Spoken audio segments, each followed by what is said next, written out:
Anatomy ये शब्द आया है एक ग्रीक वर्ड एनाटॉमी से। एना बोले तो अप एंड टैमनेन बोले टू कट। किसी बॉडी को स्टडी करना by cutting open to examine its internal structure. तो आज बारी है इंटरनल स्ट्रक्चर बोले तो anatomy of flowering plants.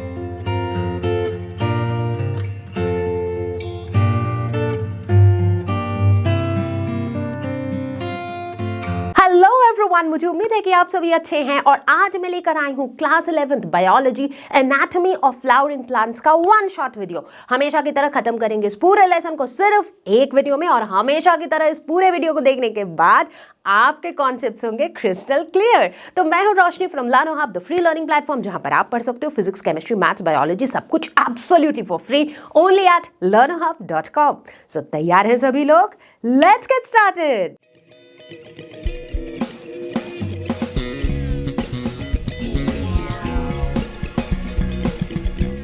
Plant anatomy biology का वो ब्रांच जिसके अंदर हम प्लांट और उसके पार्ट्स के इंटरनल स्ट्रक्चर को स्टडी करते हैं।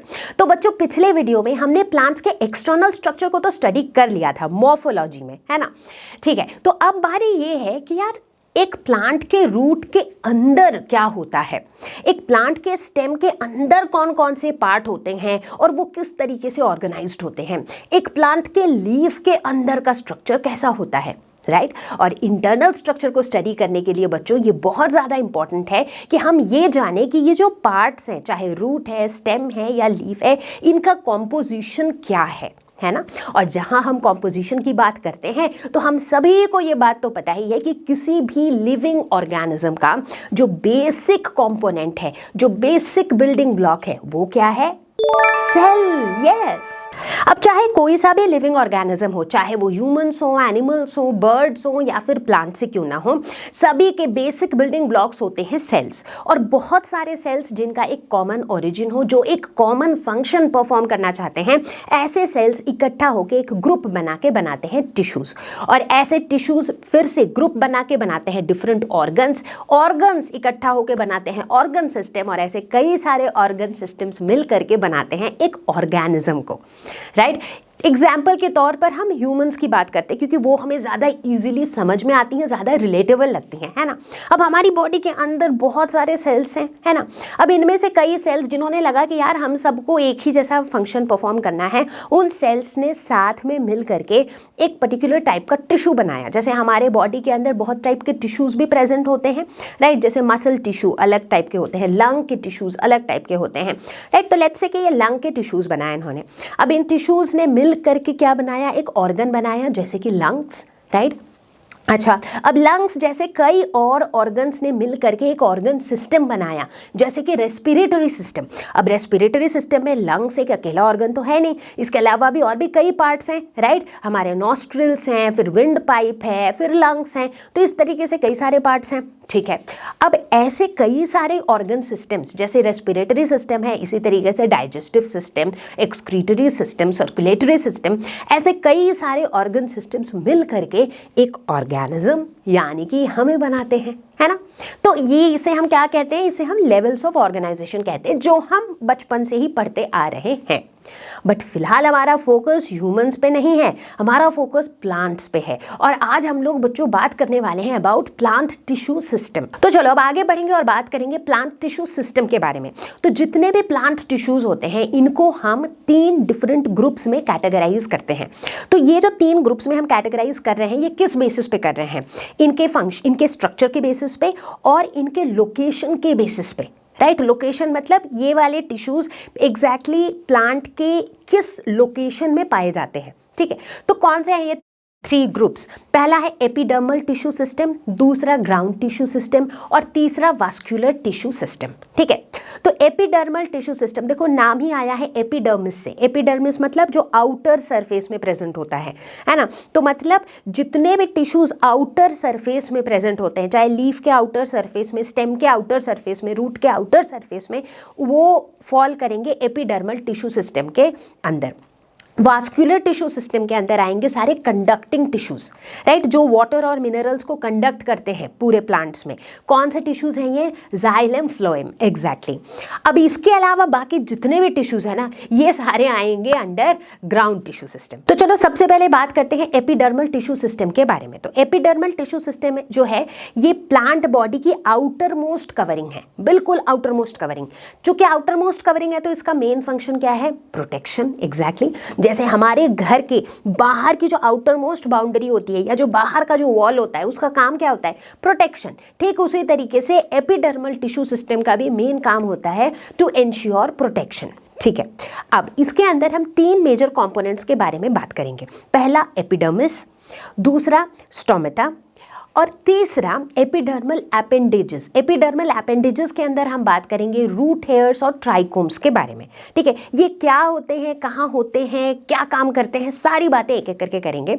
लेकिन ये जान लो कि ये जितने भी कंपोनेंट्स हैं ना, ये सारे outer surface of the plant body में ही प्रेजेंट होते हैं, तभी तो ये एपिडर्मल टिश्यू सिस्टम का पार्ट है। तो सबसे पहले बात करेंगे पहले कंपोनेंट के बारे में, जो कि है एपिडर्मिस। एपिडर्मिस जो है ये एक कंटिन्यूअस लेयर होता है जिसमें कॉम्पैक्टली अरेंज्ड सेल्स होते हैं।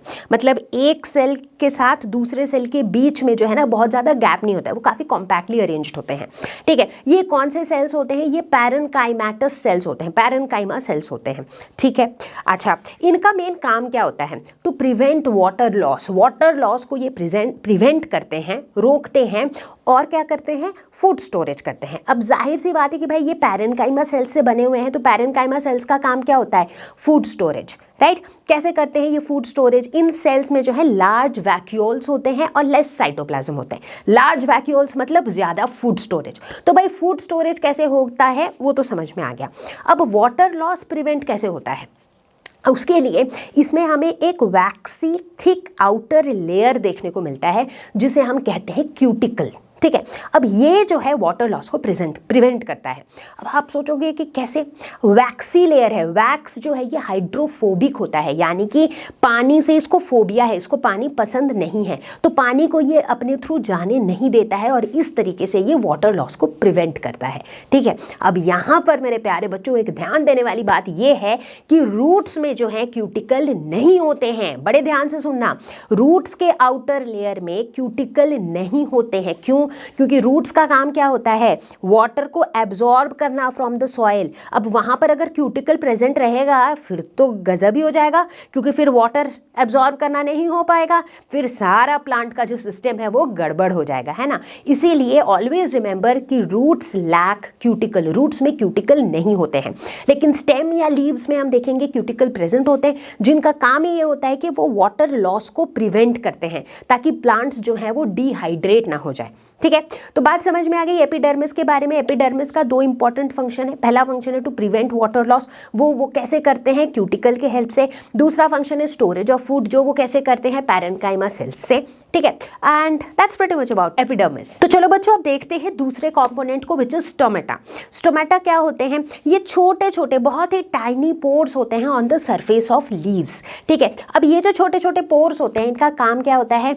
Exchange of gases and water vapour. मतलब लीव के इंटीरियर में और लीव के बाहर का जो सराउंडिंग एयर है, इन दोनों के बीच में गैसियस एक्सचेंज और वाटर वेपर का एक्सचेंज, ये चीज़ें होती हैं थ्रू द स्टोमेटा। अब यूँ समझ लो कि जैसे हमारे घर में खिड़कियाँ होती हैं, राइट, विंडोज़ होती हैं, तो जब घर के अंदर बहुत सफोकेटिंग हो जाता है तो हम क्या करते हैं? खिड़कियाँ खोल देते हैं ताकि बाहर से हवा जो है वो घर के अंदर आ सके, राइट। तो उन खिड़कियों के थ्रू, वो जो खिड़कियाँ हैं they are like the ports, right, उनके थ्रू जो है बाहर से वो हवा आ रही है जो हम चाह रहे हैं कि वो आए। ठीक है, अब कभी अगर बाहर मूसलाधार बारिश हो रही है, बहुत तेज़ बारिश हो रही है या फिर बहुत तेज़ आंधी चल रही है, तब क्या हम खिड़कियां खोल देते हैं? नहीं, तब हम खिड़कियों को बंद कर देते हैं, बिकॉज हम नहीं चाहते हैं कि वो चीज़ें अंदर आए। तो एग्जैक्टली कुछ उसी तरीके का फंक्शन होता है स्टोमेटा का। जो छोटे छोटे पोर्स होते हैं इनके थ्रू गैसियस एक्सचेंज होता है। अब ये गैसियस एक्सचेंज ज़रूरी है प्लांट के अंदर फोटोसिंथेसिस होने के लिए, रेस्पिरेशन होने के लिए, राइट। तो ये एक बहुत क्रूशियल रोल प्ले करते हैं। तो चलो बच्चों अब हम लोग स्टोमेटल एपरेटस के स्ट्रक्चर को देखते हैं। अभी तक तो हम स्टोमेटा की बात कर रहे थे, अब अचानक ये स्टोमेटल एपरेटस क्या है, है ना, सोच रहे होगे पक्का। ओके, तो चलो ये जो स्टोमेटा होता है ये एक पोर है, ये एक होल है, राइट। तो इस होल को कभी ओपन होना है तो कभी बंद होना है, राइट। अब सवाल ये उठता है कि भाई इसकी ओपनिंग और क्लोजिंग कंट्रोल कैसे होगी। जैसे घर की खिड़कियों को भी अगर खोलना है या बंद करना है तो हमें जा करके उसको खोलना है, बंद करना है, राइट। या फिर कोई ऑटोमेटिक सिस्टम हो कि भाई स्विच दबाया तो ऑन खुल गया, बंद हो गया, तो अलग बात है, राइट। सो बेसिकली ये जो पोर्स हैं, इन पोर्स के ओपनिंग और क्लोजिंग को कंट्रोल करने वाले होते हैं गार्ड सेल्स। गार्ड मतलब बॉडी गार्ड वाला गार्ड, एग्जैक्टली। तो पोर के दोनों तरफ अगर देखो तो बीन शेप्ड या फिर किडनी शेप्ड सेल्स होते हैं जिन्हें हम कहते हैं गार्ड सेल्स, और इनका मेन काम होता है स्टोमेटा के ओपनिंग और क्लोजिंग को कंट्रोल करना। मतलब इन गार्ड सेल्स के मूवमेंट से ही ये पोर जो है ओपन और क्लोज होता है, ठीक है। अच्छा, इन गार्ड सेल्स के बाहर भी कुछ सेल्स प्रेजेंट होते हैं जिन्हें हम कहते हैं सब्सिडियरी सेल्स, और उसके बाहर होते हैं एपिडर्मल सेल्स। तो इन सब को इकट्ठे हम कहते हैं स्टोमेटल एपरेटस। तो स्टोमेटल एपरेटस बोले तो क्या क्या हुआ, स्टोमेटल पोर, गार्ड सेल्स, उसके बाहर सब्सिडियरी सेल्स, और उसके बाहर एपिडर्मल सेल्स। तो इन सबको इकट्ठा हम लोग कहते हैं स्टोमेटल एपरेटस। अब जैसे हम गार्ड सेल्स की अगर बात करें तो इन गार्ड सेल्स का जो बीन शेप के होते हैं, इनका जो अंदर वाला वॉल होता है ये काफ़ी थिक होता है, लेकिन बाहर के लेयर का जो वॉल होता है वो काफ़ी थिन होता है। मतलब काफ़ी डिफरेंस होता है, बाहर वाला थिन, अंदर वाला थिक। याद कैसे रहेगा कि कौन सा थिन कौन सा थिक? ऐसे याद रखो कि यार अंदर वाला जो है ना, that is like the main security. उस अंदर वाले वॉल के बाद सीधा तुम स्टोमेटल पोर में घुस जाओगे, तो अंदर वाला वॉल इज़ वेरी क्रूशियल, तो उसका तो थिक होना बनता है। और बाहर वाला जो वॉल है वो थिन होता है। अब ये बाहर का थिन, अंदर का थिक, ये एक बहुत क्रूशियल रोल प्ले करता है जब हम डिस्कस करेंगे opening and closing of stomata. तो आप देखोगे कि स्टोमेटा के ओपन और क्लोज होने में ना इन दोनों वॉल्स का, आउटर और इनर वॉल्स की थिकनेस में जो फर्क है वो एक बहुत इंपॉर्टेंट रोल प्ले करता है। तो चलो अब हम लोग डिस्कस करेंगे opening and closing of stomata. किस तरीके से गार्ड सेल्स जो हैं ये स्टोमेटल पोर के ओपनिंग और क्लोजिंग को कंट्रोल करते हैं। Now this is very very important. हालांकि ये वाला टॉपिक बहुत डिटेल में आपके एनसीईआरटी में नहीं है, बट मुझे लगा कि ये टॉपिक आपको जानना चाहिए, सो इसीलिए I will just spend a couple of minutes to help you understand this, ठीक है। वैसे तो बच्चों कई सारे फैक्टर्स हैं जो रिस्पॉन्सिबल होते हैं स्टोमेटल पोर के मूवमेंट के लिए, जैसे कि लाइट बोले तो sunlight, temperature, water availability, oxygen, carbon dioxide and potassium ion का कॉन्सेंट्रेशन। बट फिलहाल हम लोग पोटेशियम आयन के कॉन्सेंट्रेशन पे फोकस करते हुए ये समझेंगे कि कैसे गार्ड सेल्स जो हैं ये स्टोमेटल पोर के ओपनिंग एंड क्लोजिंग को कंट्रोल करते हैं, ठीक है। तो दिन के टाइम पे, ड्यूरिंग द डे टाइम क्या होता है, सनलाइट प्रेजेंट होता है, ठीक है। और सनलाइट के प्रेजेंस में बच्चों गार्ड सेल्स में जो है पोटेशियम आयन का कॉन्सेंट्रेशन बढ़ जाता है, ठीक। कहानी को समझो बस। अब गार्ड सेल्स में जब आयन का कॉन्सेंट्रेशन बहुत ज़्यादा हो जाता है तो वहाँ पर वाटर पोटेंशियल कम हो जाता है, मतलब वाटर जो है कम हो जाता है, आयन ही आयन भर जाता है, तो वाटर वहाँ पे कम है। अब वाटर की टेंडेंसी क्या होती है, वाटर जो है हमेशा जहाँ पर ज़्यादा वाटर है वहाँ से, जहाँ पर कम वाटर है वहाँ पे फ्लो करता है, राइट। तो अभी क्या हुआ, फिलहाल मेरी सिचुएशन क्या हुई कि भाई गार्ड सेल्स के अंदर वाटर कम है, जिसकी वजह से दूसरे पार्ट से वाटर जो है गार्ड सेल्स के अंदर मूव करने लगते हैं। यानी कि गार्ड सेल्स में पानी भरता जा रहा है, जिससे गार्ड सेल क्या होगा, स्वेल अप हो जाएगा, एग्जैक्टली। अब जब गार्ड सेल स्वेल अप हो रहे हैं, अब गार्ड सेल के स्ट्रक्चर को याद करो। जो ये बीन शेप्ड सेल था, जिसका बाहर का लेयर तो थिन था, लेकिन जो अंदर का लेयर था वो काफ़ी थिक था। अंदर का लेयर जो है ये काफ़ी रिजिड है। अब जैसे जैसे इसके अंदर पानी भरता जा रहा है, ये स्वेल होता जा रहा है, बाहर वाला लेयर तो थिन है बेचारा, वो मैनेज कर रहा है, एडजस्ट कर रहा है, लेकिन जो अंदर का लेयर है ना, ही इज़ रिजिड। मतलब ही, मैं उसको पर्सोनिफाई करते हुए कह रही हूँ, तो अंदर वाला लेयर जो है वो रिजिड है, वो कह रहा है कि नहीं नहीं नहीं नहीं, मैं और एडजस्ट नहीं करूँगा। तो एज अ रिजल्ट क्या होता है, जो अंदर वाला लेयर है ना वो बेंड होने लग जाता है। बड़े ध्यान से सुनना बच्चों, बहुत इंटरेस्टिंग है। अब अंदर वाला लेयर बेंड होने लग जा रहा है, तो मतलब मान लो अगर ये हमारे गार्ड सेल्स थे, तो अब अंदर वाले लेयर दोनों ही, ये एक तरफ का गार्ड सेल है, ये एक तरफ का गार्ड सेल है, दोनों का ही अंदर वाला लेयर अगर बेंड होने लग जाए इस तरीके से, तो क्या हो रहा है, बीच का जो पोर है वो खुल गया, यानी कि स्टोमेटल पोर ओपन हो गया, राइट। तो इसी वजह से ड्यूरिंग द डे सनलाइट के प्रेजेंस में स्टोमेटल पोर क्या हुआ, ओपन हो गया। और एग्जैक्टली इसका रिवर्स प्रोसेस हो जाएगा नाइट में, जिस समय पानी जो है गार्ड सेल्स से बाहर जाते जाएंगे, जिसकी वजह से ये गार्ड सेल्स वापस से ऐसे हो जाएंगे और पोर हमारा बंद हो जाएगा।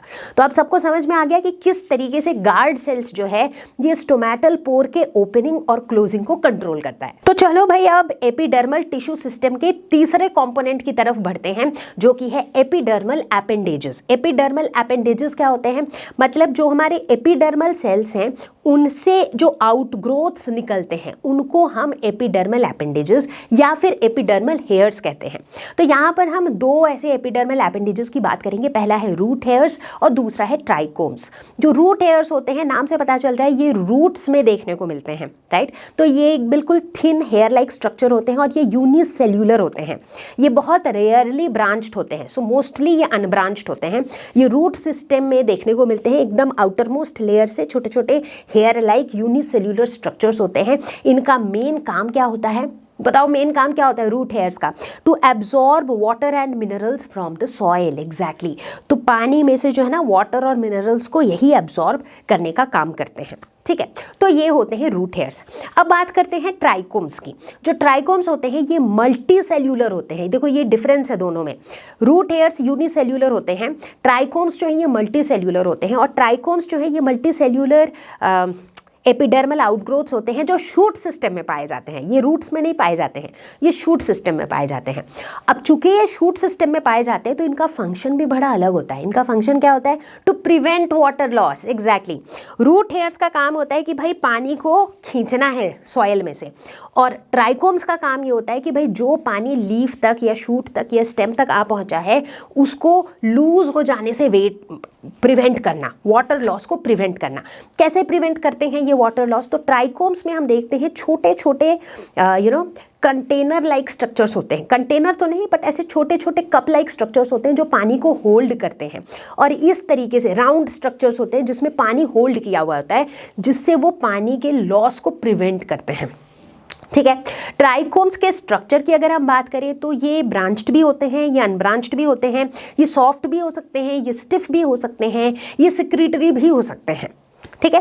तो ये कहानी है एपिडर्मल एपेंडेजेस की। तो एपिडर्मल टिश्यू सिस्टम के बाद अब शुरू होगी कहानी ग्राउंड टिश्यू सिस्टम की। ग्राउंड टिश्यू सिस्टम में कौन से टिश्यूज आते हैं? मैंने पहले ही बताया था, सारे tissues except vascular tissues and epidermal tissues, ठीक है। तो बेसिकली इसके अंडर आते हैं पैरेन्काइमा, कोलेनकाइमा, स्क्लेरेन्काइमा, और इन सारे डिफरेंट टिश्यूज के बारे में हमने अपने क्लास 9th के साइंस में काफ़ी डिटेल में डिस्कस किया था। इनफैक्ट अगर आप चाहो तो मेरी खुद की बनाई हुई एक वीडियो है प्लांट टिश्यूज की, जो learn hub class 9th channel पर ऑलरेडी लाइव है। तो आप चाहो तो वहाँ जाके उस वीडियो को भी देख सकते हो अगर आपको पैरेन्काइमा, कोलेनकाइमा, स्क्लेरेन्काइमा, इन सारे प्लांट टिश्यूज के बारे में डिटेल में पढ़ना हो तो। हालांकि अभी हम लोग एक क्विक रिकैप लेंगे जस्ट टू रिकॉल कि भाई पैरेन्काइमा, कोलेनकाइमा, स्क्लेरेन्काइमा का स्ट्रक्चर क्या होता था, कहाँ पाया जाते थे और इनका फंक्शन क्या होता था। तो चलो भाई बच्चों कर लेते हैं एक क्विक रिकैप, और साथ ही साथ हो जाएगा एक quick comparison of parenchyma, collenchyma and sclerenchyma.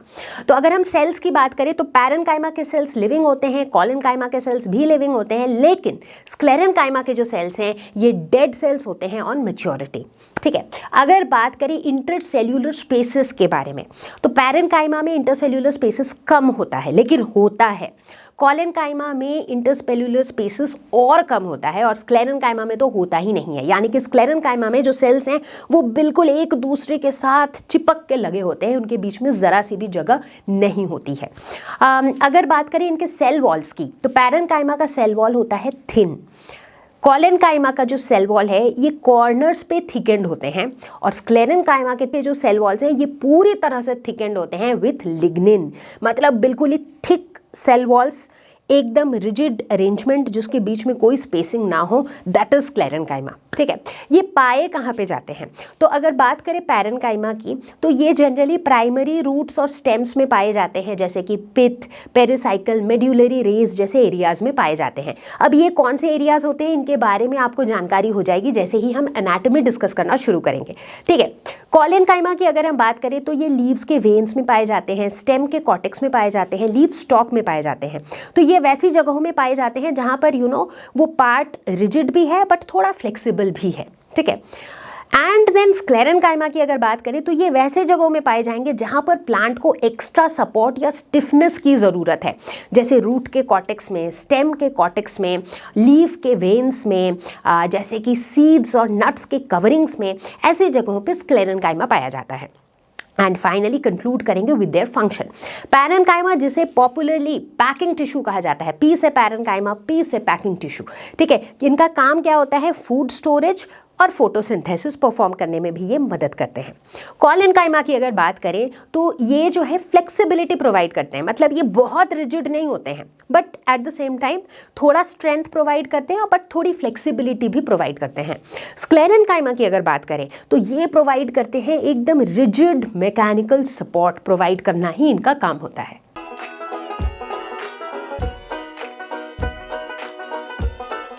तो चलो अब आगे बढ़ेंगे और देखेंगे the third type of tissue system, जो कि है वास्कुलर टिश्यू सिस्टम।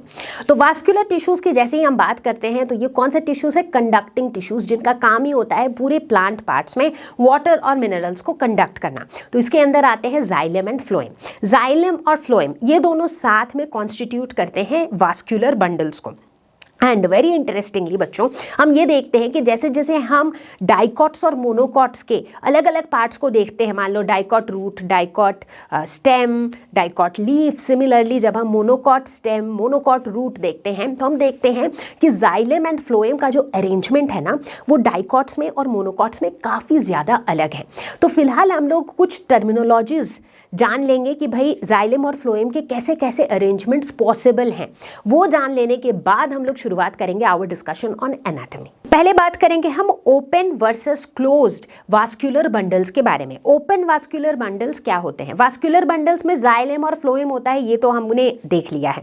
लेकिन अगर जाइलम और फ्लोएम के बीच में कैम्बियम प्रेजेंट हो तो उसे हम ओपन वास्कुलर बंडल कहते हैं।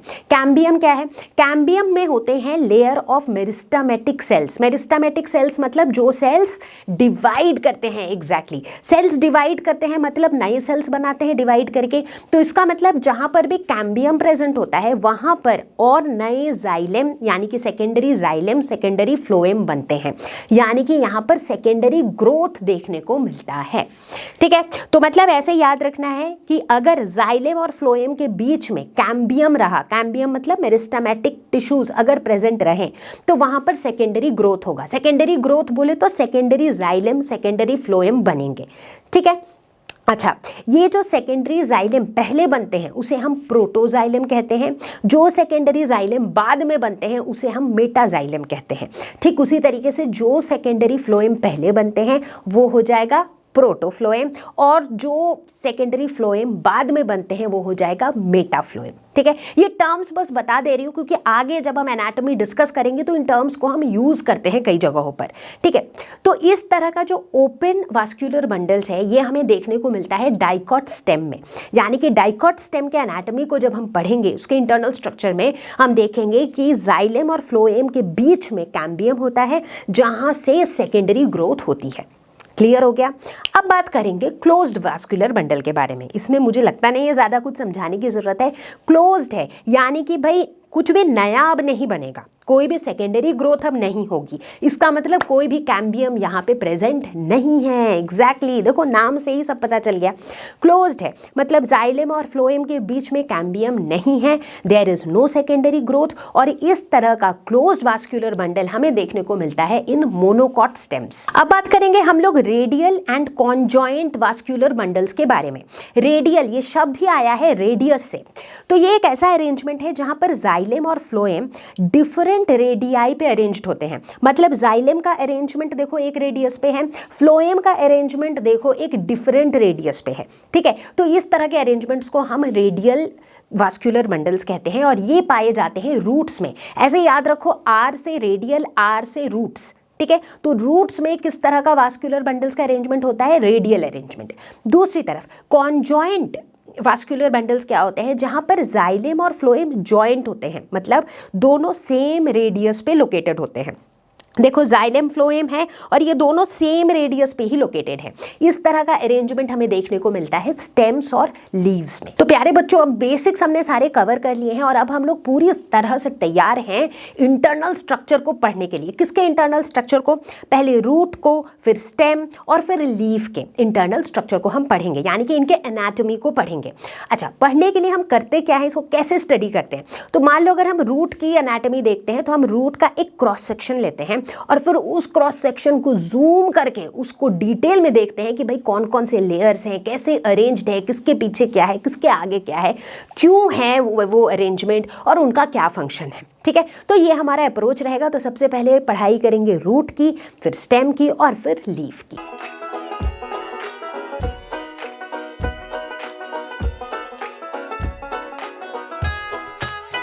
तो चलो बच्चों, सबसे पहले शुरुआत करेंगे विथ रूट और उसमें भी हम शुरुआत करेंगे विथ डाइकॉट रूट।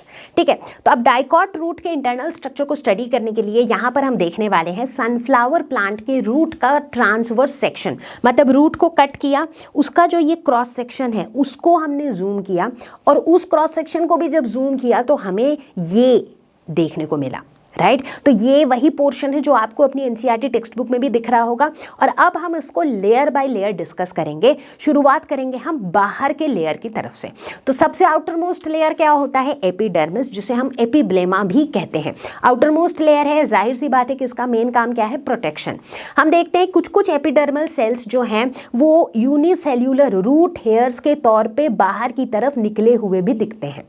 ठीक है, तो ये आउटर मोस्ट हो गया। एपिडर्मिस के अंदर अगर आए तो आता है कॉर्टेक्स। कॉर्टेक्स क्या होता है? कॉर्टेक्स जो है ये बहुत सारे multiple layers of parenchyma sales होते हैं। बहुत सारे पैरेन्काइमा सेल्स हैं। अगर इनकी अरेंजमेंट को देखें तो इनके बीच में थोड़े इंटरसेल्यूलर स्पेसेस प्रेजेंट हैं। ऐसा नहीं है कि बिल्कुल ही नहीं है, कमी है लेकिन है, इंटरसेल्यूलर स्पेसेस प्रेजेंट है और बहुत सारे multiple layers of parenchyma sales हैं। ठीक, अच्छा, उसके बाद और अंदर अगर चले तो हमें मिलता है एंडोडर्मिस, यानी कि कॉर्टेक्स का ही जो सबसे इनर मोस्ट लेयर है उसी को कह सकते हो एंडोडर्मिस। एंडो का मतलब ही होता है इनसाइड, है ना, तो एंडोडर्मिस मतलब अंदर वाला लेयर। एंडोडर्मिस जो है ये सिंगल लेयर ऑफ सेल्स होता है। इसमें देखो एक ही सिंगल लेयर है जिसको हमने एक अलग कलर से भी यहाँ पे हाईलाइट किया है। और ये जो सेल्स होते हैं ना, इन सेल्स के शेप को अगर हम देखें तो ये बैरल शेप्ड सेल्स होते हैं। बैरल पता है, वो जो ऐसे सिलेंडर टाइप के शेप के कंटेनर्स होते हैं पानी वगैरह स्टोर करने के लिए। तो ये जो है ये बैरल शेप्ड सेल्स होते हैं और इनकी खासियत ये होती है कि इनमें there are no intercellular spaces. इनमें कोई स्पेसिंग नहीं होती है, एकदम कॉम्पैक्टली स्पेस्ड होते हैं ये सारे सेल्स।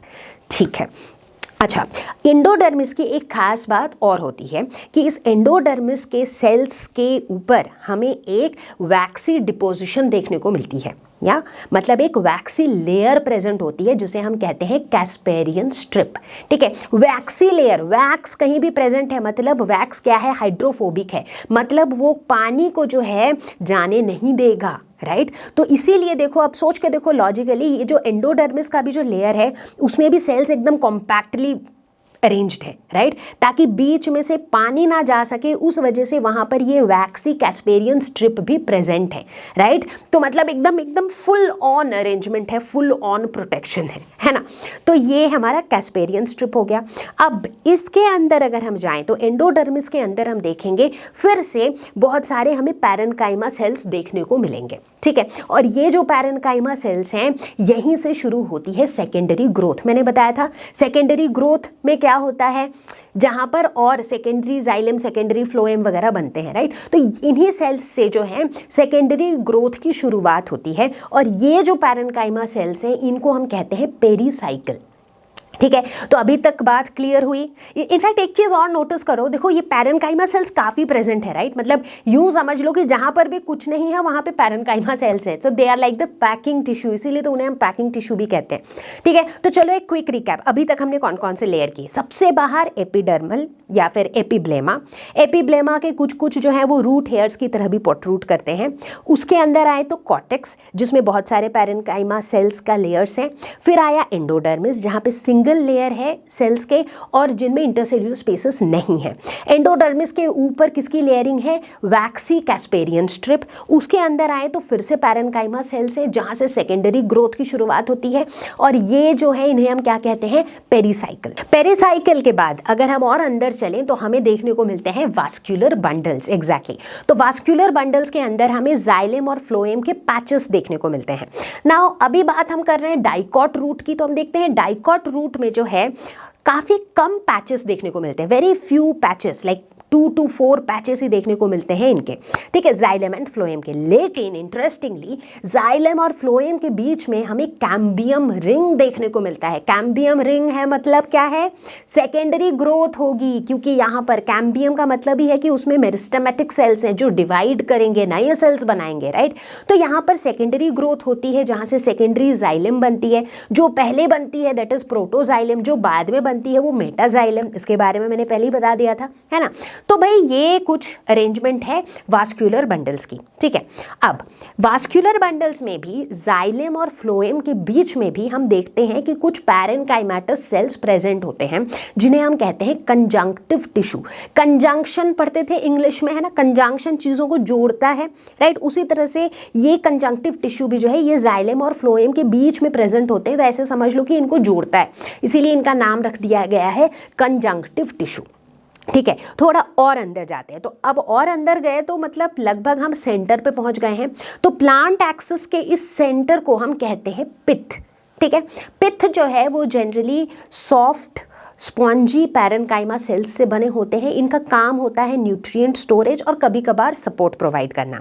हालांकि जब हम डाइकॉट रूट की बात करते हैं तो डाइकॉट रूट में जो पिथ होता है ये बहुत ही छोटा और ऑलमोस्ट मतलब नॉन नोटिसेबल टाइप का होता है, इतना नोटिस होता भी नहीं है, इतना छोटा सा पिथ होता है।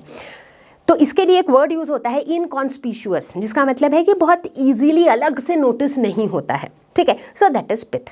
तो भाई देखो बाहर से चले थे एपिडर्मल से चले थे, एपिडर्मिस से चले थे जिसे एपिब्लेमा भी कहते हैं, और अंदर आते आते आते आते कहाँ पहुँच गए हम लोग? सेंटर पे पहुँच गए, यानी कि पिथ पे पहुँच गए हैं, ठीक है।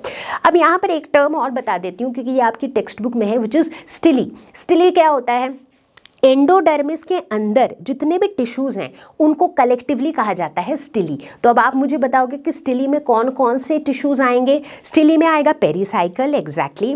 स्टिली में आएगा वास्कुलर बंडल्स और स्टिली में आएगा पिथ, एग्जैक्टली। तो पेरीसाइकल, वास्कुलर बंडल, पिथ, इन तीनों को कलेक्टिवली हम कहते हैं स्टिली।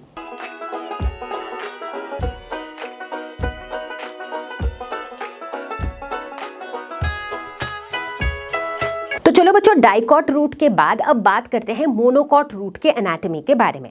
अब देखो मोनोकॉट रूट में भी जो मोर और लेस जो स्ट्रक्चर है that is still the same, लेकिन कहीं कहीं पर कुछ कुछ चेंजेस हैं जो मैं एक एक करके बताती हुई चलूंगी, ठीक है। So this is how the monocot root का क्रॉस सेक्शन लुक्स लाइक, ठीक है। यहाँ पर भी जो आउटर मोस्ट लेयर है वो एपिडर्मिस है जिसका काम है प्रोटेक्शन, और एपिडर्मिस में से कुछ कुछ सेल्स जो हैं वो रूट हेयर्स की तरह बाहर की तरफ आउटग्रोथ शो कर रहे हैं, ठीक है। एपिडर्मिस के बाद है कॉर्टेक्स जिसके अंदर बहुत सारे लेयर्स ऑफ पैरेन्काइमा सेल्स हैं, और फिर उसका इनर लेयर आता है विच इज एंडोडर्मिस। ये सारी चीज़ें जल्दी बता रही हूँ because it is just like dicot root, है ना। फिर एंडोडर्मिस, एंडोडर्मिस को अगर बड़े ध्यान से देखो तो यहाँ पर वापस से इंटरसेल्यूलर स्पेसेस नहीं है, ठीक है। क्यों? ताकि वाटर लीकेज ना हो सके। इसमें फिर से कैस्पेरियन स्ट्रिप्स जो कि एक वैक्सी लेयर है वो प्रेजेंट है ताकि वाटर लीकेज ना हो सके। अब ये एंडोडर्मिस और कैस्पेरियन स्ट्रिप्स जो है ना इतना स्ट्रांगली वाटर लीकेज को क्यों रोकते हैं? क्योंकि इनके अंदर लोकेटेड होते हैं वास्कुलर बंडल्स, है ना। तो वाटर लीकेज को कंट्रोल करना या रेगुलेट करना बहुत इंपॉर्टेंट है ना, ठीक है। अब एंडोडर्मिस की भी कहानी हो गई। फिर एंडोडर्मिस के अंदर अगर हम जाएं तो वहां पर फिर से हमें कुछ लेयर्स ऑफ पैरेन्काइमा सेल्स देखने को मिलते हैं जिसे हम कहते हैं पेरीसाइकल। पेरीसाइकल से भी थोड़ा और अंदर जाएं तो वास्कुलर बंडल्स, वास्कुलर बंडल्स में देखने को मिलते हैं जाइलम और फ्लोएम के पैचेस। लेकिन यहाँ पर कहानी में है ट्विस्ट। जैसे ही वास्कुलर बंडल्स के अंदर आए तो हम देखते हैं कि अब मोनोकॉट रूट कुछ अलग दिख रहा है। तो अब यहाँ पर हम देख रहे हैं कि हमें ऑलमोस्ट 6 या 6 से ज़्यादा जाइलम बंडल्स देखने को मिल रहे हैं।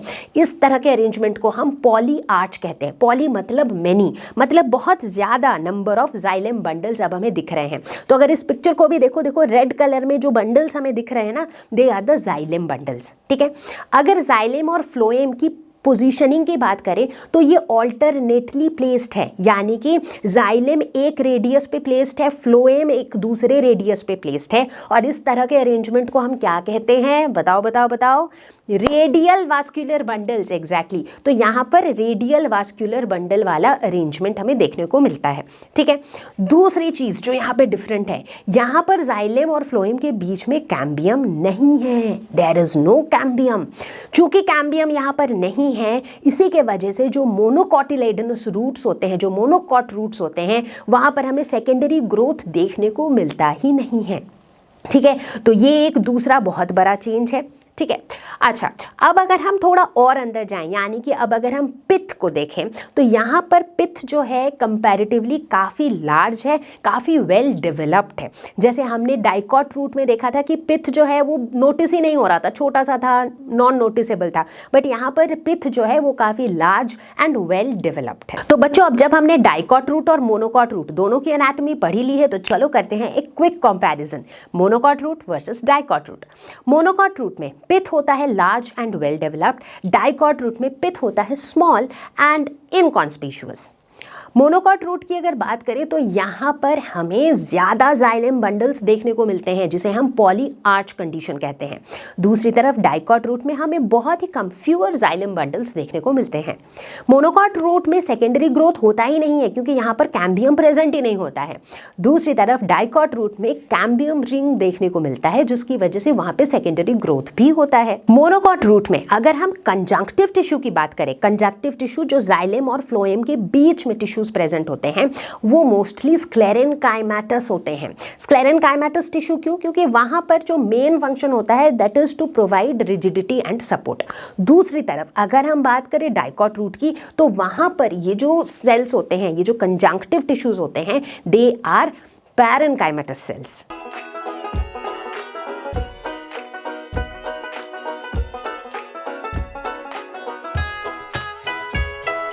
तो रूट के बाद बच्चों अब शुरू होगी कहानी स्टेम की। तो अब हम लोग देखेंगे डाइकॉट स्टेम और मोनोकॉट स्टेम के एनाटॉमी को।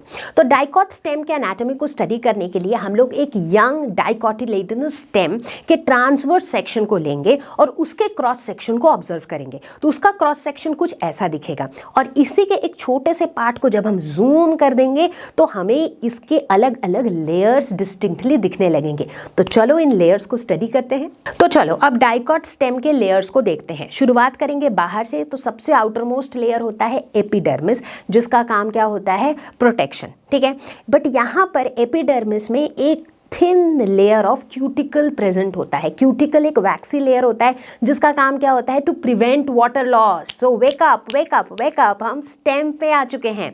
तो स्टेम का काम क्या है? To prevent water loss. मैंने पहले भी बताया था कि क्यूटिकल जो है वो स्टेम में, लीव्स में प्रेजेंट होते हैं, बट रूट में प्रेजेंट नहीं होते हैं, है ना। इसीलिए जब हम लोग डाइकॉट मोनोकॉट रूट डिस्कस कर रहे थे, वहां पर क्यूटिकल का कोई जिक्र नहीं था, बट यहाँ पर क्यूटिकल का जिक्र है। ठीक है, तो ये जो क्यूटिकल प्रेजेंट होता है, ये थिन वैक्सी लेयर होता है, और इनमें ट्राइकोम्स भी प्रेजेंट होते हैं। मैंने बताया था ना, ट्राइकोम क्या है? एपिडर्मल एपेंडेजेस हैं, राइट, जो राउंड कंटेनर्स होते हैं, वाटर को होल्ड करते हैं और इस तरीके से वाटर लॉस को प्रिवेंट करते हैं।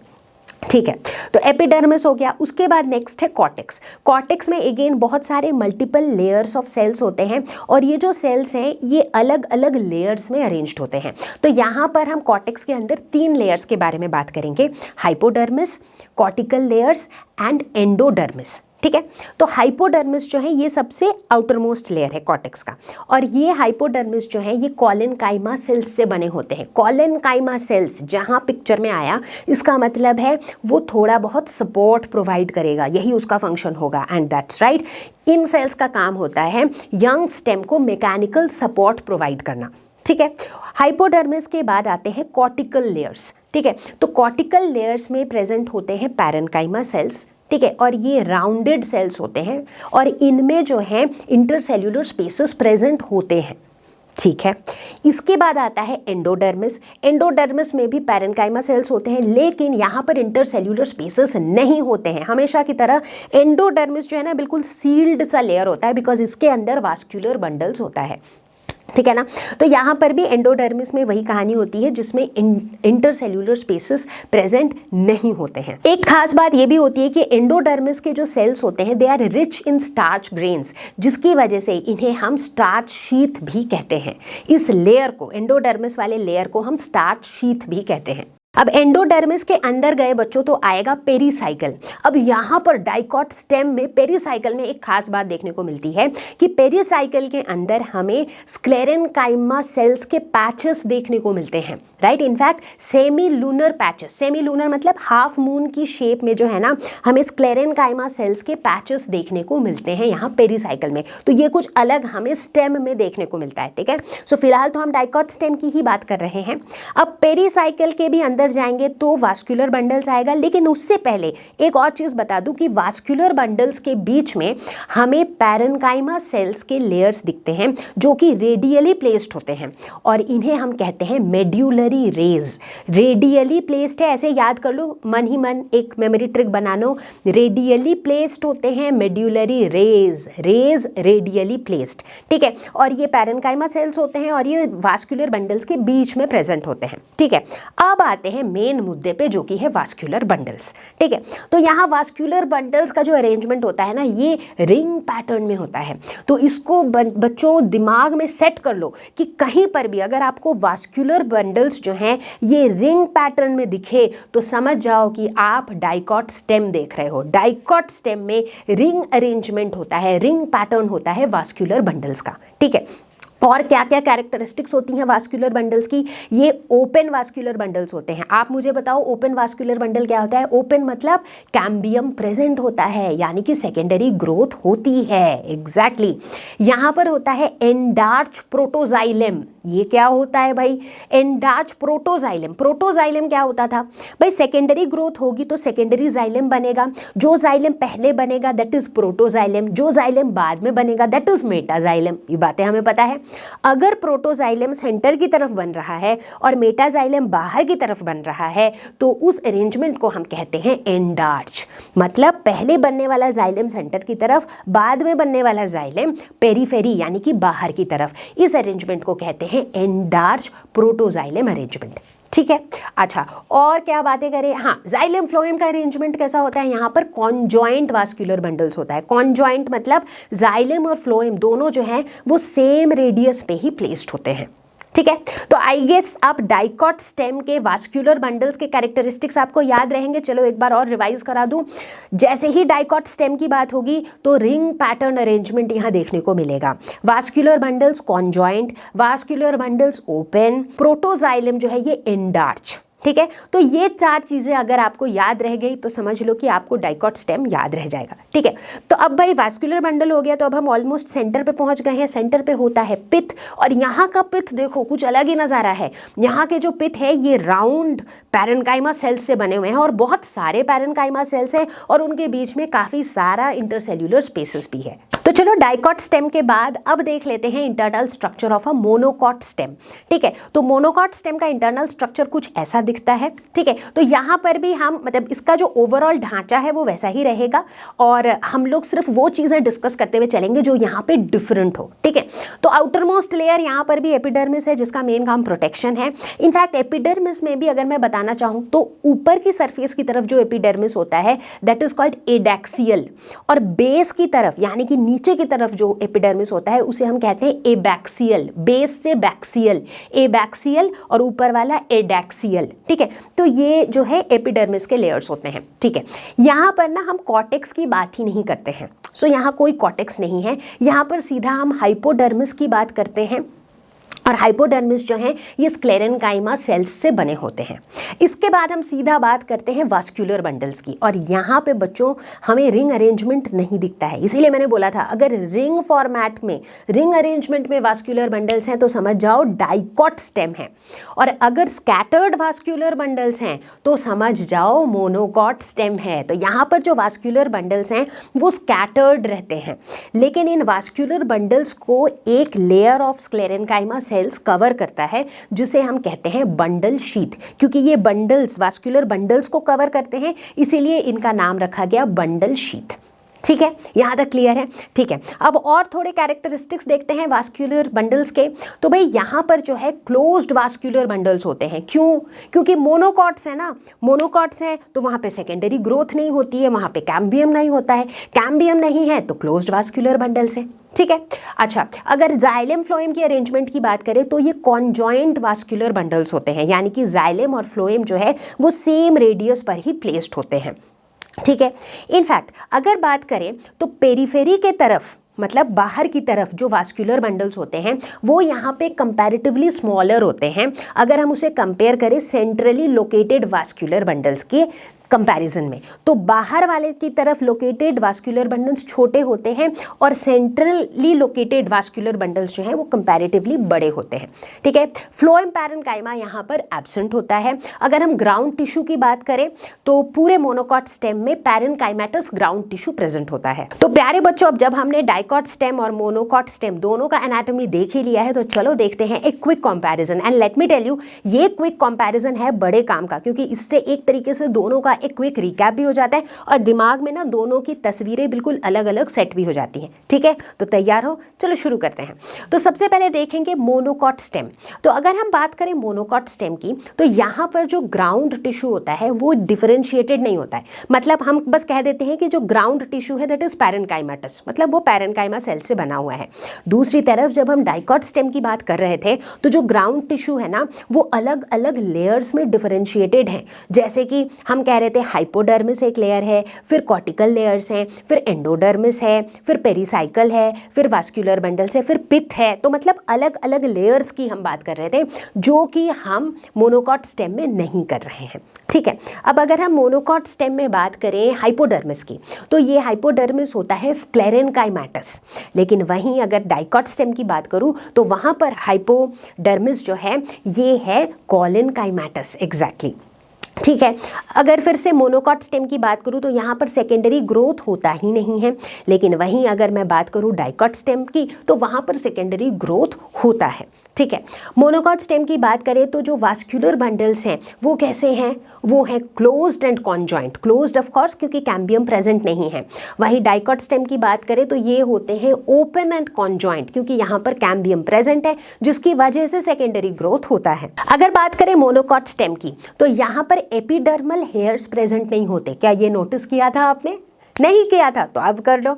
तो यहाँ पर डाइकॉट स्टेम में अगर हम देखें तो एपिडर्मल हेयर्स प्रेजेंट होते हैं। तो आउटर मोस्ट एपिडर्मिस में हमें एपिडर्मल हेयर्स देखने को मिलते हैं। एग्जैक्टली। ठीक है, इसके बाद अगर बंडल शीथ की बात करें, भाई वेरी वेरी इंपॉर्टेंट, तो मोनोकॉट स्टेम जो है वहाँ पर वास्कुलर बंडल स्कैटर्ड है, इसीलिए उनकी एक कवरिंग है स्क्लेरेनकाइमेटस जिसे हम बंडल शीथ कहते हैं। लेकिन डाइकॉट स्टेम में वहाँ पे तो रिंग फॉर्मेट है, रिंग अरेंजमेंट है, तो वहाँ पर बंडल शीथ प्रेजेंट नहीं है। फ्लोएम पैरेन्काइमा मोनोकॉट स्टेम में एब्सेंट होता है लेकिन डाइकॉट स्टेम में प्रेजेंट होता है। तो देखो इतने सारे डिस्टिंक्शन हैं मोनोकॉट और डाइकॉट स्टेम में, तो आई थिंक इस डिस्टिंक्शन से एक बार दिमाग में रिकैप भी हो गया, साथ ही साथ दोनों की तस्वीर बिल्कुल अलग अलग सेट हो गई। तो मेरे प्यारे बच्चों, रूट और स्टेम के बाद अब शुरू होने वाली है कहानी लीफ की। एग्जैक्टली। और लीफ में भी हम डिस्कस करेंगे डाइकॉट लीफ, मोनोकॉट लीफ। तो शुरुआत करेंगे डाइकॉट लीफ या फिर डाइकॉटिलेडनस लीफ या फिर डॉर्सी वेंट्रल लीफ के साथ। डॉर्सी वेंट्रल लीफ होता क्या है? Dorsiventral, dorsal ventral. Dorsal क्या होता है? डॉर्सल बोले तो बैक सरफेस या फिर अपर सरफेस। जैसे मान लो ये हमारा बैक सरफेस हो गया, लेकिन अगर कोई ऑर्गेनिज्म ऐसे है तो ये उसका अपर सरफेस हो गया, राइट? लेटा हुआ है कोई ऑर्गेनिज्म तो अपर सरफेस को हम क्या बोलेंगे? डॉर्सल। और बैक या फिर बैक सरफेस को बोलेंगे डॉर्सल, उसी तरह फ्रंट सरफेस को बोलेंगे वेंट्रल या फिर लोअर सरफेस को बोलेंगे वेंट्रल। ठीक है, तो एक ऐसा लीफ जिसका अपर सरफेस और लोअर सरफेस डिफरेंट है इन अपीयरेंस, इन स्ट्रक्चर, उसे हम कहते हैं डॉर्सी वेंट्रल लीफ। और इस तरह के डॉर्सी वेंट्रल लीव्स हमें देखने को मिलते हैं डाइकोटिलेडोनस प्लांट्स में। ठीक है, तो चलो बच्चों फिलहाल डिस्कस करेंगे हम लोग एक डाइकोट लीफ के एनाटॉमी को। कैसे डिस्कस करेंगे? हम एक ऐसा ही लीफ लेंगे जिसके वर्टिकल सेक्शन को, समझ रहे हो, उसके वर्टिकल सेक्शन को हम करेंगे जूम और फिर देखते हैं क्या दिखता है। तो चलो मेरे प्यारे बच्चों, अब हम लोग शुरुआत करते हैं डिस्कशन ऑन डाइकोट लीफ का एनाटॉमी। ठीक है, तो जब हम डाइकोट लीफ के लैमिना के थ्रू उसके वर्टिकल सेक्शन को देखते हैं तो हमें प्रोमिनेंटली 3 डिफरेंट पार्ट्स देखने को मिलते हैं। पहला एपिडर्मिस, दूसरा मीजोफिल और तीसरा वास्कुलर बंडल्स। ठीक है, तो सबसे पहले एपिडर्मिस की बात करते हैं जो कि आउटर मोस्ट लेयर है। इनफैक्ट यहाँ पर हमें डिस्टिंक्टली 2 एपिडर्मिस के लेयर दिखते हैं। एक अपर एपिडर्मिस जो लीफ के अपर सरफेस में प्रेजेंट होता है जिसे हम कहते हैं एडैक्सियल एपिडर्मिस। दूसरा लोअर एपिडर्मिस जो लीफ के बेसल सरफेस पे प्रेजेंट होता है, इसीलिए उसे हम कहते हैं एबैक्सियल एपिडर्मिस। ठीक है, अब ऐसा देखने को मिला है कि जो एबैक्सियल एपिडर्मिस होता है, मतलब जो लोअर सरफेस होता है, उसमें नंबर ऑफ स्टोमेटा ज्यादा होता है। अब आप पूछ ही सकते हो कि ऐसा क्यों? ऐसा इसलिए, सोच के देखो, जो अपर सरफेस है वो सनलाइट से ज्यादा एक्सपोज्ड होगा, तो अगर अपर सरफेस में ज्यादा स्टोमेटा होगा तो क्या होगा? ट्रांसपीरेशन से वाटर लॉस ज्यादा होगा। इसी वजह से ज्यादा number of stomata lower surface में रहता है, बिकॉज लोअर सरफेस सनलाइट से कम एक्सपोज्ड है, कूलर है, जिसकी वजह से वाटर लॉस वहां से कम है। ठीक है, अब चलते हैं सेकंड पार्ट में, विच इज मीजोफिल। मीजोफिल जो है एक टिश्यू का लेयर है between upper and lower epidermis. तो इस लेयर में पाए जाते हैं क्लोरोप्लास्ट्स, जिसकी वजह से लीफ का कलर ग्रीन होता है। एग्जैक्टली ये वही पिगमेंट है और इसी के वजह से फोटोसिंथेसिस परफॉर्म हो पाता है।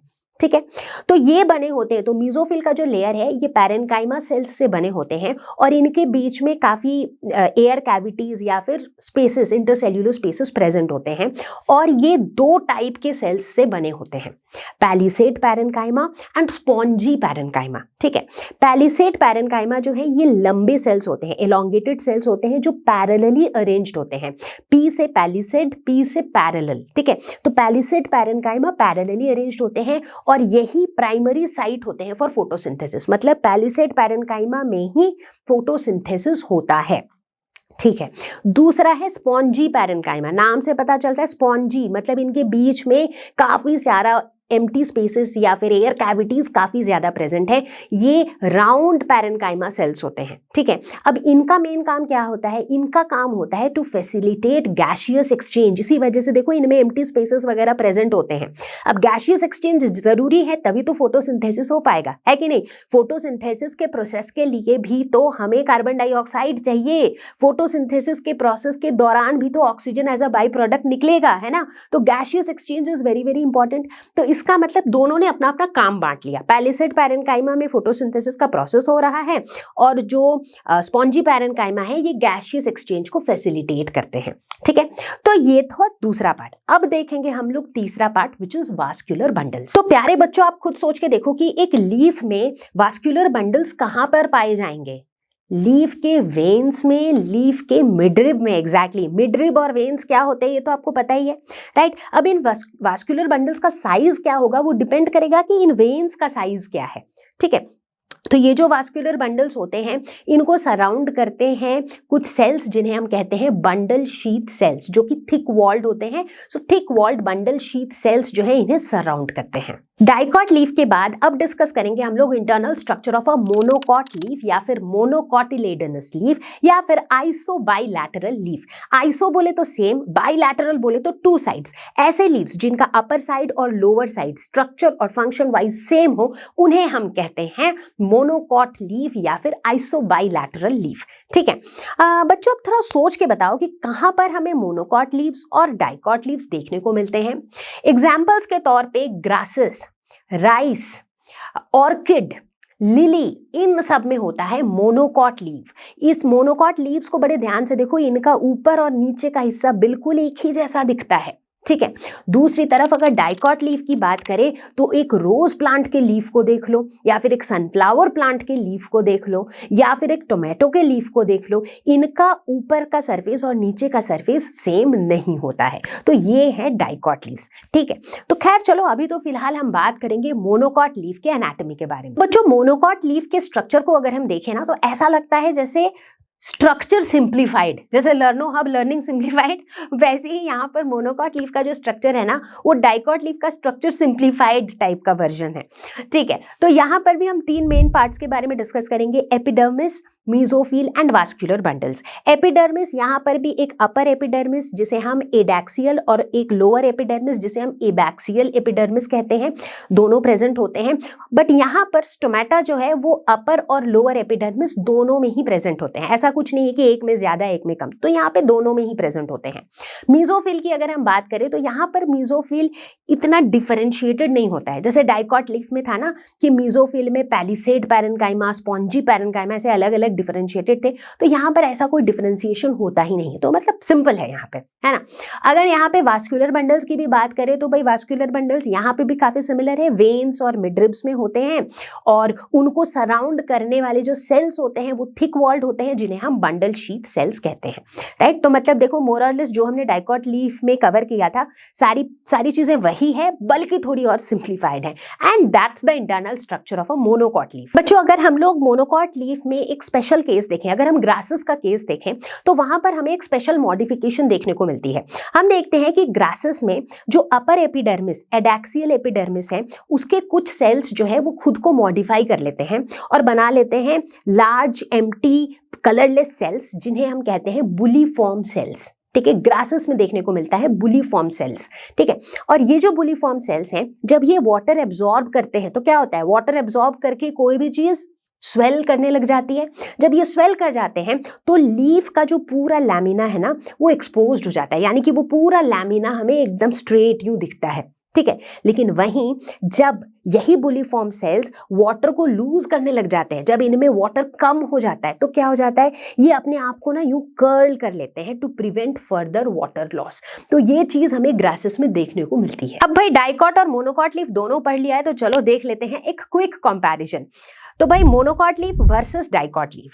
मोनोकॉट लीफ की अगर हम बात करें तो यहाँ पर मीजोफिल जो है वो डिफरेंशिएटेड नहीं होता है, लेकिन डाइकॉट लीफ में मीजोफिल जो है वो वेल डिफरेंशिएटेड होता है into palisade parenchyma and spongy parenchyma. Monocot leaf की अगर बात करें तो कुछ मोनोकॉट लीव्स में हमें बुलीफॉर्म सेल्स देखने को मिल सकते हैं, स्पेशली अपर एपिडर्मिस में, लेकिन बुलीफॉर्म सेल्स एब्सेंट होते हैं in case of dicot leaf. अगर बात करें मोनोकॉट लीफ की तो यहाँ पर स्टोमेटा जो है वो इक्वली प्रेजेंट होता है अपर और लोअर एपिडर्मिस में, लेकिन दूसरी तरफ डाइकॉट लीफ में स्टोमेटा जो है वो ज्यादा प्रेजेंट होते हैं इन द लोअर एपिडर्मिस। भाई इतने सारे कॉन्सेप्ट्स तो पढ़ लिए, तो चलो अब देख लेते हैं एक दो सवाल भी, ठीक है। तो यहाँ पर है हमारा पहला सवाल जहां पर पूछा गया है, मैंने सिर्फ वैसे ही सवाल लिए हैं आपकी टेक्स्ट बुक से जो थोड़े से एप्लीकेशन बेस्ड हो, ठीक है। तो क्वेश्चन कह रहा है कि cut a transverse section of a young stem from a plant from your school garden and observe it under the microscope. तो यहाँ पर दिया गया है कि आपने क्या लिया है,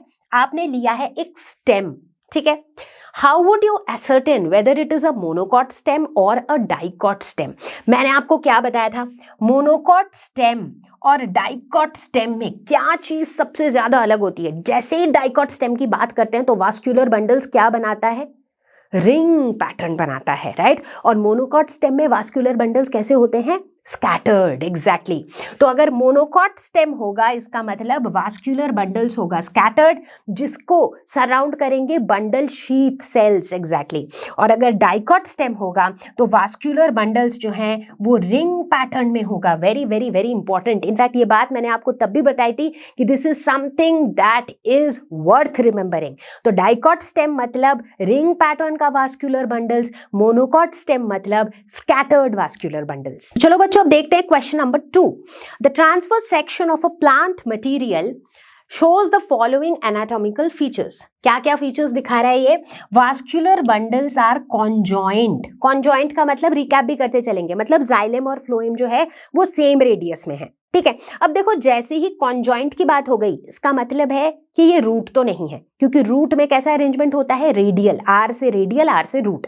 तो इसका मतलब भाई ये प्लांट मटेरियल या तो स्टेम होगा या फिर लीफ होगा, ठीक है।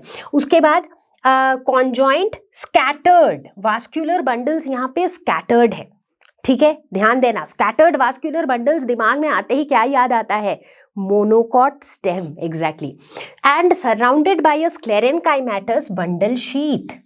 तो इसका मतलब अब देखो लीफ का ऑप्शन भी चला गया, क्योंकि लीफ में जो वास्कुलर बंडल्स है वो स्कैटर्ड तो होते नहीं है, वो वास्कुलर बंडल्स वेन्स और मिडरिब में होते हैं, राइट। तो इसका मतलब दूसरा कंडीशन भी, फ्लोएम पैरेन्काइमा इज एब्सेंट। भाई अब तो कंफर्म हो गया कि ये और कुछ नहीं बल्कि क्या है, मोनोकॉट स्टेम, ठीक है। तो हमने किस तरीके से ये आंसर पर हम पहुंचे, पहला कंडीशन देखा कॉन्जॉइंट, तो हम समझ गए कि रूट तो नहीं हो सकता, तो रूट एलिमिनेट हो गया, या तो स्टेम होगा नहीं तो लीफ होगा। फिर हमने देखा स्कैटर्ड वास्कुलर बंडल्स, तो वहां से लीफ पूरा का पूरा एलिमिनेट हो गया। इनफैक्ट डाइकॉट स्टेम भी एलिमिनेट हो गया, क्योंकि डाइकॉट स्टेम में क्या होते हैं, रिंग पैटर्न। ये बात तो मैं इतनी बार बता चुकी हूँ कि आई एम प्रिटी श्योर कि ये रट गया होगा आपको, है ना। तो यहां से हम समझ गए थे कि ये मोनोकॉट स्टेम ही है, बट स्टिल हमने दूसरा कंडीशन पढ़ लिया to cross check, which is phloem parenchyma is absent, और फिर तो हम बिल्कुल श्योर हो गए कि ये और कुछ नहीं बल्कि मोनोकॉट स्टेम ही है। तो मेरे प्यारे बच्चों, हम खत्म कर चुके हैं प्लांट एनाटॉमी का ये लेसन, और अब आप मुझे ये बताओगे कि आपको क्या लगता है कि प्लांट एनाटॉमी का ये स्टडी किस तरीके से हमें हेल्प करता है। मतलब नॉट जस्ट आपको कि भाई आप बोलो कि भाई ये लेसन पढ़ने के बाद मुझे एग्जाम में नंबर आएंगे, not that ways, but why do you think कि प्लांट एनाटॉमी को पढ़ना इज इंपॉर्टेंट, इससे क्या फायदे हैं। तो सबसे पहला फायदा तो यह है कि भाई सबसे पहले हमें प्लांट के इंटरनल स्ट्रक्चर के बारे में पता चलता है, that is the first and foremost thing. दूसरा, जैसे ही हमने ये पूरी स्टडी करी, आपने खुद नोटिस किया होगा कि बड़े आसानी से अब हम लोग इंटरनल स्ट्रक्चर के बेसिस पे मोनोकॉट्स और डाइकॉट्स के बीच में डिफरेंशिएट कर पा रहे थे, राइट। जैसे हमने monocot stem versus dicot stem किया, monocot root versus dicot root किया, monocot leaf versus dicot leaf किया। सो इंटरनल स्ट्रक्चर के बेसिस पे हम देख पा रहे थे कि किस तरीके से मोनोकॉट्स और डाइकॉट्स अलग होते हैं। इतना ही नहीं, जब हमें प्लांट के पार्ट्स के इंटरनल स्ट्रक्चर का आइडिया लगता है तो उससे हमारे लिए प्लांट फिजियोलॉजी की स्टडी इजी हो जाती है कि भाई प्लांट के अंदर अलग अलग सिस्टम्स किस तरीके से काम कर रहे हैं, ओवरऑल प्लांट सर्वाइव कैसे कर रहे हैं, उनके अंदर क्या क्या प्रोसेसेस चल रहे हैं, उन सारी चीजों को समझना आसान हो जाता है। और इतना ही नहीं, last but not the least, इसके हेल्प से, इस स्टडी के हेल्प से हमें प्लांट इवोल्यूशन के बारे में भी पता चलता है कि भाई प्लांट्स इवॉल्व कैसे हुए, कौन से प्लांट से दूसरे प्लांट्स आए, किस तरीके से आए, किस तरीके से उनके स्ट्रक्चर वैरी किए विथ टाइम, राइट। तो इन्हीं सब कारणों की वजह से हम प्लांट एनाटॉमी पढ़ते हैं, और इसी के साथ हम आ पहुंचे इस वीडियो के एंड तक। तो बच्चा पार्टी हमेशा की तरह अब हम आ पहुंचे हैं इस वीडियो के एंड तक, और मैं पूरी उम्मीद कर रही हूं कि प्लांट एनाटॉमी का ये वीडियो आपको जरूर पसंद आया होगा। और अगर ऐसा हुआ है, अगर आपको सारे कॉन्सेप्ट्स अच्छे से समझ में आए हैं, अगर आपको ऐसा लगा है कि यार टेक्स्ट बुक को पढ़ने से बेहतर था इस वीडियो को देखना, और आपके कॉन्सेप्ट्स अगर क्लियर हुए हैं, तो हमेशा की तरह आप मुझे कॉमेंट में लिख के बताओगे कि कॉन्सेप्ट हुआ क्रिस्टल क्लियर। लेकिन मैं कहीं नहीं जा रही हूँ, मैं बहुत ही जल्द आ रही हूँ अगले वीडियो के साथ, अगले लेसन के साथ। उसे भी बनाने वाली हूँ सुपर धमाकेदार, सुपर मजेदार। सो तब तक के लिए stay safe, take care, bye bye. Learnohub एक ऐसा फ्री लर्निंग प्लेटफॉर्म जहां पर आपको मिलते हैं वीडियोस, नोट्स,